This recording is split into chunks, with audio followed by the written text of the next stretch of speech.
Hi everyone.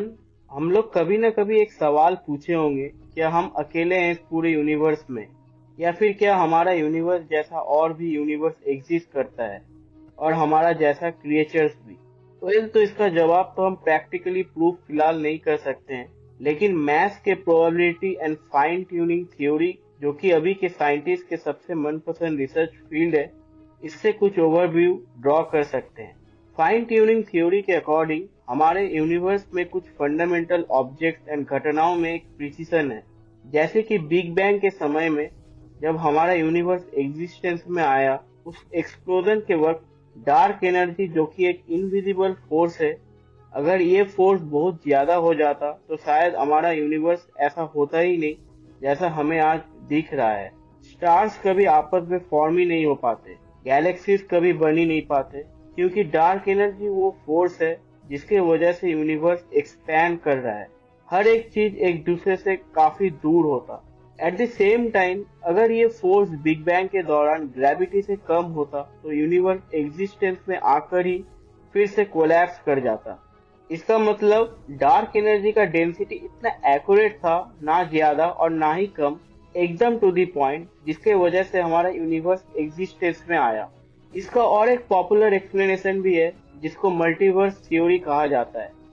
As per this theory, हमारा cosmic ground में बहुत सारा यूनिवर्सेस है जिसे मल्टीवर्स कहा जाता है, बट उनमें से हमारा यूनिवर्स ही बस फाइन ट्यून्ड है। एज हमारा यूनिवर्स में हर एक फेनोमेना एकदम एग्जैक्ट पॉइंट पे हो रहा है। इसको आप ऐसे समझ सकते हो कि आप एक कार्ड गेम खेल रहे हो और आपको जीतने के लिए नंबर 5 चाहिए और आपका नंबर 5 का कार्ड आ गया। तो आपके केस में गेम का जीतना, जो कि एक इवेंट था, उसको होने के लिए जो रिक्वायर्ड नंबर था वो फाइन ट्यून था, इसीलिए वही आया। बट इस थ्योरी को प्रोबेबिलिटी डिनाई करता है। इसको इनवर्स गैम्बलर्स फैलेसी भी कहा जाता है, यानी ये पता होने के बाद भी कि एक दिया गया एक्सप्लेनेशन एक्यूरेट नहीं है, फिर भी उस पर विश्वास करना। लाइक फॉर एग्जाम्पल, एक डाइस है, उसमें 1 से 6 तक का नंबर है। अब उसमें से हर बार हर एक नंबर का आने का प्रोबेबिलिटी 1/6 का है।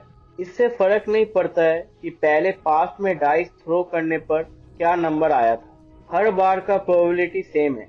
इसको आप कार्ड गेम से ऐसे समझ सकते हो कि आपका नंबर 5 आया, इसका मतलब ये नहीं कि वो फाइन ट्यून्ड है, क्योंकि बाकी नंबर का भी आने का प्रोबेबिलिटी उतना ही था जितना 5 का था। इसको और ऐसे भी समझा जा सकता है, आपके लिए फाइन ट्यून नंबर 5 था, बट आपके बगल में बैठा आपका एक दोस्त खेल रहा है और उसको जीतने के लिए नंबर 3 चाहिए। उस केस में उसके लिए फाइन ट्यून नंबर 3 है, but probability of getting number 5 and number 3 is same. तो इसको मल्टीवर्स थ्योरी के पॉइंट ऑफ व्यू से ऐसे देख सकते हैं कि मे बी हमारा यूनिवर्स में चीजें टू दी पॉइंट है। इसका मतलब ये नहीं कि बाकी यूनिवर्स में चीजें टू दी पॉइंट नहीं है, मतलब उस यूनिवर्स के लिए जो फाइन ट्यून पॉइंट है, शायद वही उसका प्रोबेबिलिटी का आउटकम भी है, क्योंकि वो हमें नहीं पता, क्योंकि हम बाकी यूनिवर्स को ऑब्जर्व कर ही नहीं रहे हैं। तो हम ये नहीं कह सकते हैं कि वो फाइन ट्यून है या नहीं। और इसको ऐसे भी देख सकते हैं कि लेट्स से कार्ड गेम में आपका नंबर 5 आया, बट उस टाउन में बहुत सारे लोग कार्ड गेम खेल रहे हैं, एक जो आपके सामने नहीं है, बट उसको जीतने के लिए नंबर 3 चाहिए।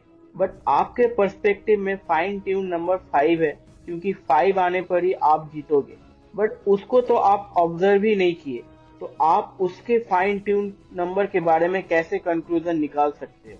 Concept like fine tuning and multiverse अपने आप में कॉम्प्लेक्स टॉपिक्स हैं, एंड विदाउट प्रॉपर डेटा इनके बारे में कंक्लूजन ड्रॉ करना टफ है। आप लोग अपना पॉइंट ऑफ व्यू नीचे कमेंट में बता सकते हैं। तो फ्रेंड्स, इस वीडियो में इतना ही। अगर आप लोगों को ये वीडियो पसंद आया हो तो चैनल को सब्सक्राइब करना नहीं भूलिएगा। मिलते हैं अगले वीडियो में एक नए टॉपिक के साथ।